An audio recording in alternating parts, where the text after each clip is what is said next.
ಗುರುಜಿ, ಸಂಸ್ಕಾರಗಳ ವಿಭಾಗ ಸಾಕಷ್ಟು ರಾಮನವಮಿಯ ಕುರಿತು ಸಾಕಷ್ಟು ಒಳ್ಳೆಯ ವಿಚಾರಗಳನ್ನ ತಿಳಿಸಿದ್ದೀರಾ.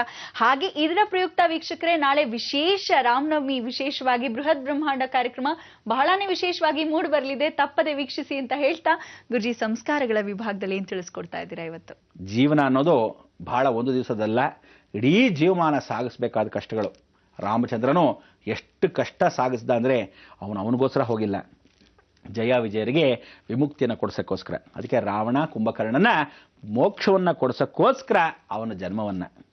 ಆದರೆ ಸೀತಾಮ್ಮನವ್ರಿಗೆ ಹಾಕಿರ್ತಕ್ಕಂಥ ಶಾಪ ಯಾವ ರೀತಿ? ಸೀತಾಮ್ಮನವರು ನಿಮ್ಮ ವಿಚಾರ ತಿಳಿಸ್ತಾ ಬಂದೆ. ಆ ಜಿಂಕೆಗೆ ಕ್ಷತ್ರಿಯ ವಂಶವಾಗಿರೋಳು, ಈ ಜಿಂಕೆ ತಿಂದ್ರೇ ಏನು ರುಚಿ, ಈ ಬಂಗಾರ ಜಿಂಕೆ ತಿಂದರೆ ಏನು ರುಚಿ ಇರುತ್ತೆ ಅಂತ ಅವಳಿಗಿರ್ತಕ್ಕಂಥ ಆಲೋಚನೆಗೆ ಕಾರಣವೇನಾಯಿತು? ಇಡೀ ಜೀವಮಾನ ಪೂರ್ತಿಯಲ್ಲಿ ಮುಕ್ಕಾಲು ಭಾಗ ಕಾಡಲ್ಲಿ ವನವಾಸದಲ್ಲಿ ಕಳೆದ್ಲು. ಅದಕ್ಕೆ ಹೇಳೋದು, ಜೀವಮಾನ ಯಾವತ್ತಿದ್ರೂ ಪ್ರತಿಯೊಬ್ಬನಿಗೂ ಆಸೆ ಇರಬೇಕು, ದುರಾಸೆ ಇರಬಾರ್ದು. ಒಂದು ಸ್ವಲ್ಪ ತಿಂದಿದ್ದೀರ ಮಾಂಸ, ಭಾಳ ಸಂತೋಷ, ಜೀವನ ಪೂರ್ತಿ ತಿಂತಾನೇ ಇರಬೇಕು ಅನ್ನೋದನ್ನ ಬಿಟ್ಟು ಬಿಸಾಕಿ ಯಾವತ್ತೋ ಅಕೇಶನಲ್ ಆಗಿ ಇಟ್ಕೊಳ್ಳಿ, ಜೀವನ ಚೆನ್ನಾಗಿರುತ್ತೆ. ಇದು ಯಾವತ್ತಿದ್ರೂ ಸಾಕ್ಷಿ ರೂಪ, ಅದನ್ನು ಎತ್ತಿ ಎತ್ತಿ ತೋರಿಸಿರ್ತಕ್ಕಂಥ ವಿಚಾರ. ಆದರೂ ತಲೆಗೆ ಹೋಗೋರ್ಗೆ ಹೋಗುತ್ತೆ, ಕೆಲವ್ರಿಗೆ ಹೋಗಲ್ಲ. ಇವತ್ತು ಜೀವನ ಮಾಂಸವನ್ನು ಬಿಟ್ಟು ಜೀವನ ಮಾಡ್ತಾ ಇರೋರು ಎಷ್ಟು ಜನ ಇದ್ದಾರೆ?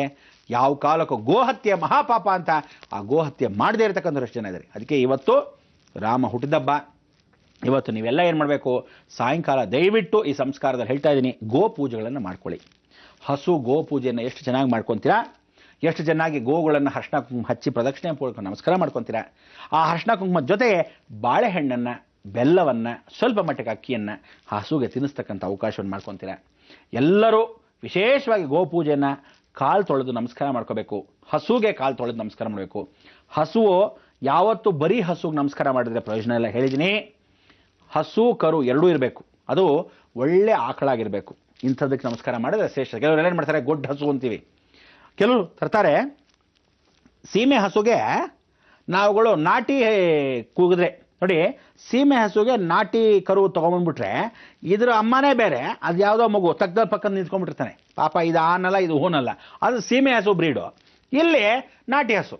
ಹೀಗೆ ಮಾಡ್ಕೊಳ್ಳೋದು ತಪ್ಪು. ಯಾವ ತಿಳ್ಕೊಳ್ಳಿ, ತನ್ನದೇ ಆದ ತಾಯಿ, ತನ್ನದೇ ಆದ ಮಗು, ಆ ಇಬ್ಬರನ್ನ ಪೂಜೆ ಮಾಡಬೇಕು. ಏನು ಶ್ರೇಯಸ್ಕರ ಅಂತೀರ.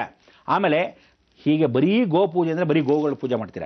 ಎತ್ತು, ನಾವು ಆಕಳುಗಳು ಏನಂತೀವಿ, ಆಮೇಲೆ ಅಲ್ಲಿರ್ತಕ್ಕಂಥ ಗಂಡು ಗೂಳಿ ಇಂಥದ್ದೆಲ್ಲ ಇರ್ತೀವಿ, ಅದೆಲ್ಲದಕ್ಕೂ ಹಣ್ಣು ಹಂಪಲಗಳು ತಿನ್ನಿಸ್ಬೇಕು. ಇವತ್ತು ಎಲ್ಲೆಲ್ಲಿ ಹಸುಗಳಿದೆಯೋ, ಎಲ್ಲೆಲ್ಲಿ ವಿಶೇಷವಾಗಿ ಕೊಠಡಿಗಳಿದೆಯೋ ಅದೆಲ್ಲ ಹಸುಗಳು ನಮಸ್ಕಾರ ಮಾಡ್ಕೊಳ್ಳಿ. ನೀವು ಅಕಸ್ಮಾತ್ ಪೂಜೆ ಮಾಡೋ ಸಮಯಕ್ಕೆ ಸ್ವಲ್ಪ ಮಟ್ಟಿಗಾದರೂ ಅದು ಗೋಮೂತ್ರ ಗೋ ಗಂಜಳನ್ನು ಹಾಕ್ತು ಅಂತ ತಿಳ್ಕೊಳ್ಳಿ, ಕಣ್ಣಿಗೆ ಹೊತ್ಕೊಂಡು ಆ ತೀರ್ಥವನ್ನು ಕುಡಿಬೇಕು. ಭಾಳ ಚೆನ್ನಾಗಿರುತ್ತೆ. ಇದೇ ನಿಮ್ಮ ತಾತನ ಮೇಲೆ ಗಂಟು ಹೋಗಲ್ಲ. ಸ್ವಲ್ಪ ಹುಳಿ ಇರ್ಬೋದು, ಏನು ವಿಷ ಅಂತೂ ಅಲ್ಲ, ಸಾಯೋದಂತೂ ಇಲ್ಲ. ಖಂಡಿತ ಹೇಳ್ತೀನಿ, ದೇಹದಲ್ಲಿರ್ತಕ್ಕಂಥ ಸರ್ವ ವ್ಯಾಧಿ ನಿವಾರಣಾರ್ಥ. ಆದರೆ ನೀವು ಪೂಜೆ ಮಾಡೋ ಸಮಯಕ್ಕೆ ಅಕಸ್ಮಾತ್ ಅದು ಗೋಮೂತ್ರ ಗೋಮಯ ಏನಾದ್ರು ಹಾಕ್ತು ಅಂದರೆ ಶುಭಂ ಅಂತ ಖಂಡಿತ ಶುಭವಾಗುತ್ತೆ. ಕೆಲವು ಏನು ಅಂದರೆ ಭಯಕ್ಕೆ ಹಾಕ್ತಾ ಇರುತ್ತೆ, ಹಾಗಲ್ಲ. ನಿಜವಾಗ್ಲೂ ಶ್ರದ್ಧಾಭಕ್ತಿ ಪೂರ್ವಕವಾಗಿ ಪೂಜೆ ಮಾಡ್ಕೊ. ಆಮೇಲೆ ಎಲ್ಲರೂ ನುಗ್ಗಿ ಹಸುಗಳನ್ನೇ ನೀವು ಮಾಡೋ ಶೆಕೆನಲ್ಲಿ ಹಾಕಿ ತುಳಿದು ಹುಷಾರು, ಹೇಳಿದ್ದೀನಿ. ನಿಧಾನಕ್ಕೆ ಒಬ್ಬೊಬ್ಬರಾಗಿ ಹೋಗಿ, ಈ ಹಸು ಇಲ್ದರೆ ಇನ್ನೊಂದು 4 ಹಸುಗೆ ಹೋಗಿ, ಇಲ್ಲಿ ರಶ್ ಇದೆ ಅಂತ ಕುತ್ಕೊಂಡ್ಬಿಡಿ. ಎಲ್ಲರೂ ಗೋಪೂಜೆನ ಇವತ್ತು ಯಾರು ಮಾಡ್ತಿರೋ, ರಾಮರಾಜ್ಯದಲ್ಲಿ ಭಾಳ ಚೆನ್ನಾಗಿ ಗೋಪೂಜೆ ಮಾಡ್ತಾಯಿದ್ರು. ಪ್ರತಿದಿನ ಕೌಸಲ್ಯ, ಸುಮಿತ್ರ, ಕೈಕೇಯಿ 3 ಜನ ಗೋಪೂಜೆನ ಮಾಡ್ತಾಯಿದ್ರು. ಅದಕ್ಕೆ ರಾಮಚಂದ್ರ, ಭರತ, ಶತ್ರುಘ್ನ ಎಲ್ಲರೂ ಬಹಳ ಚೆನ್ನಾಗಿದ್ದರು. ಆದರೆ ಕೋಪಿಷ್ಠ ಆಗಿರ್ತಕ್ಕಂಥ ಲಕ್ಷ್ಮಣ ಯಾತಕ್ಕೆ ಕೋಪ ಜಾಸ್ತಿ ಅಂದರೆ, ಸುಮಿತ್ರ ತಾನಿಬ್ಬರಾಗಿರ್ತಕ್ಕಂಥ ಶತ್ರುಘ್ನ ಮತ್ತು ಲಕ್ಷ್ಮಣ ಇಬ್ಬರು ಟ್ವಿನ್ಸು. ಅದಕ್ಕೆ ಪೂಜೆ ಮಾಡೋ ಸಮಯಕ್ಕೆ ಅವ್ನು ಬರ್ತಾ ಇರಲಿಲ್ಲ ಯಾವಾಗಲೂ. ಅದಕ್ಕೆ ಅವ್ನಿಗೆ ಯಾವಾಗಲೂ ಏನು ಅಂದರೆ, ಅವನಿಗೆ ಆಗಿರ್ತಕ್ಕಂಥ ಒಂದು ಶಾಪ ಏನಂದರೆ, ಗೋವಿಂದ ದೂರ ಇದ್ದಾಗ, ಗುರುವಿಂದ ದೂರ ಇದ್ದಾಗ ತನ್ನ ರಾಮನ ಕೆಲಸ ಮಾಡ್ತಿದ್ದ. ಆದರೆ ಅವನಿಗೇನು ಅಂದರೆ ಕಾವಲ್ಗಾರನಾಗೇ ಇದ್ದ, ಇಂಡೈರೆಕ್ಟಾಗಿ ಕಾವಲ್ಗಾರನಾಗಿದ್ದ.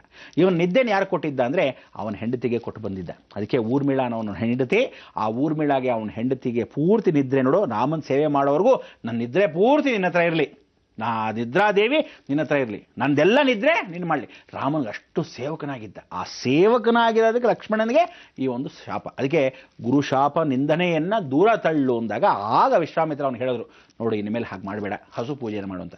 ಲಕ್ಷ್ಮಣ ಕೂಡ ಈ ರಾಮನವಮಿಗೆ ಅವನು ಪೂಜೆಯನ್ನು ಮಾಡ್ತಾನೆ ಅಂಥ ಒಂದು ವಿಶೇಷ. ಅದಕ್ಕೆ ಲಕ್ಷ್ಮಣ ಯಾವತ್ತು ಪೂಜೆ ಮಾಡ್ತಾನೆ ಅವನು ಶಪಥ ಕೊಡ್ತಾನೆ, ಇಡೀ ಭೂಮಂಡಲದಲ್ಲಿ ಯಾರು ಗೋ ಪೂಜೆ ಮಾಡ್ತಾನೋ ಸಾಕ್ಷಾತ್ ರಾಮನ ಪಾದಕ್ಕೆ ಪೂಜೆ ಮಾಡಿದಷ್ಟೇ ಶ್ರೇಷ್ಠ ಅನ್ನೋದು ಸತ್ಯವಾಗಿ ಅವನ ವಾಕ್ಯವನ್ನು ನುಡಿತಾನೆ.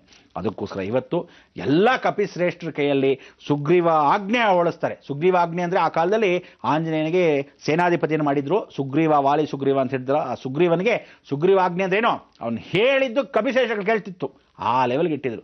ಅದಕ್ಕೋಸ್ಕರ ಅವ್ನು ಕೇಳ್ಕೊತಾನೆ, ನೋಡಿ ಇವತ್ತಿನ ಎಲ್ಲ ಬಂದ್ಬಿಟ್ಟಿದ್ದೀವಿ, ಕಾಡಲ್ಲಿ ಇದ್ದುಬಿಟ್ಟಿದ್ವಿ, ಎಲ್ಲ ಗೋಗಳಿಗೆ ಪೂಜೆ ಮಾಡಿದ್ದೆ, ಕಪಿಗಳೆಲ್ಲ ಕೋತಿಗಳೆಲ್ಲ ಪಾಪ ಪೂಜೆ ಮಾಡ್ತವೆ.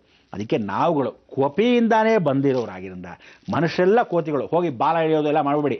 ಮಕ್ಕಳೆಲ್ಲ ಕೆಲವರು ಇದ್ದಾರೆ, ಕೆಚ್ಚಲು ಕೈ ಹಾಕೋದು ಎಳೆಯೋದು, ಆ ಕಂಬ ಪಾಪ ಒಳ್ಳೆ ಹಸು ಇರುತ್ತೆ ಅದನ್ನ ಹಿಡ್ಕೊಂಡು ಕೊಂಬಿಳೆಯೋದು, ಹೀಗೆಲ್ಲ ಮಾಡಕ್ಕೆ ಹೋಗಬೇಡಿ, ಕಪಿಚೇಷ್ಟೆಗಳು ಮಾಡಬೇಡಿ, ಹೋಗಿ ಪೂಜೆ ಮಾಡಿ. ಅದಕ್ಕೆ ನೋಡಿ ಇವತ್ತು ಹಸು ಕಪಿಗಳು ಎರಡು ಎಷ್ಟು ಫ್ರೆಂಡ್ಶಿಪ್ ಅಂದರೆ ಅಷ್ಟು ಚೆನ್ನಾಗಿರುತ್ತೆ, ಯಾವ ಕಾಲಕ್ಕೂ ಶತ್ರುಗಳೆಲ್ಲ ಸಮಾಧಾನ ಇರುತ್ತೆ.